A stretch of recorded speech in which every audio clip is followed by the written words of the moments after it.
Bugun biz Chevrolet Onix ni to'liq obzorini qilamiz. To'xtang. Bu Malibu bilan Monza'dan qo'shilgan bolami? Uncha xunuk mashina. Nimaga xunuk? Dizayni Cobalt, Gentra va Nexia 3 ga qaraganda ancha zamonaviyroq. Liniyalar, disklar, optika mashina rostdan ham yaxshi chiqqan va sekin-sekin xalq Onix ni sevishni boshladi. Shunaqa qilib kapotini tagida nechta eshik kuchi bor deb aytdingiz? Eshik deb tashamaylik, bu Onix ni eng full pozitsiyasi, Redline'dan bitta past. Bu mashinani kapotini ostida 1.2 litrli turbo motor joylashgan. Indeksi CSS Prime L Tor H. Ishonchligini va injiq emasligini уже vaqt ko'rsatadi. Yo'q, uni buni qo'ying, 95-benzin quyib ovqatlanishgan pulib qolmas ekanda.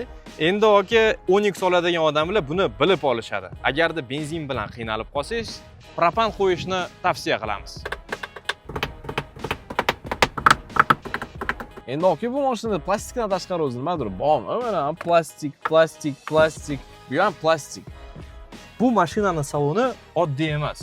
Zavoddan magnitola bilan emas, sensor displey bilan chiqadi. Ichi ham zamonaviyligini ko'rsangiz bo'ladi. Xullas, avtomobilni olganingizdan so'ng Malibu bar, rul va boshqalarini o'rnatish shart emas. Okey, qanaqadir aqlli funksiyasi bormi bu mashinada? Maksimum aqli bu avtomat korobkasimi? Albatta, bu mashinada kruiz kontrol, klimat kontrol, yarim avtomatik parkovka tizimi, беспроводной zaryadka, parktroniklar, orqa kamera, orqa va oldi o'rindiqlarni isitish tizimi, slipoy zonalar monitoringi va boshqalar. Xullas, funksiyalari juda ko'p. Shunaqa qilib panorama lyuk qatta bu. Nima bu akfa oynasini qo'yib qo'yishgan bu lyuk o'rniga? Mana shu lyuk xalq sevadigan Honda EQM5 va Cobalt'da ham yo'q. O'zi O'zbekistonda lyuk ishlatadigan odamlar bormi? Javobni izohlarga qoldiring. Shumka bo'yicha nima gap aka? Cobalt'dagi yomg'irlar ovozini eshitib yuraganmiz-da. Yo'q, haydovchini gapiga ko'ra, bu avtomobilning shumkasi juda ham yaxshi darajada ekan.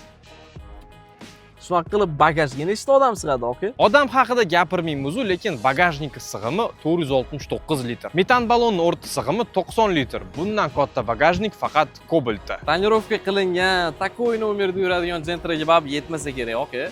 Buni biz obunachilarimizdan so'raymiz. Nima deb o'ylaysiz? Yaqin yillarda Onix, Gentra va Cobalt'ning o'rnini bosa oladimi?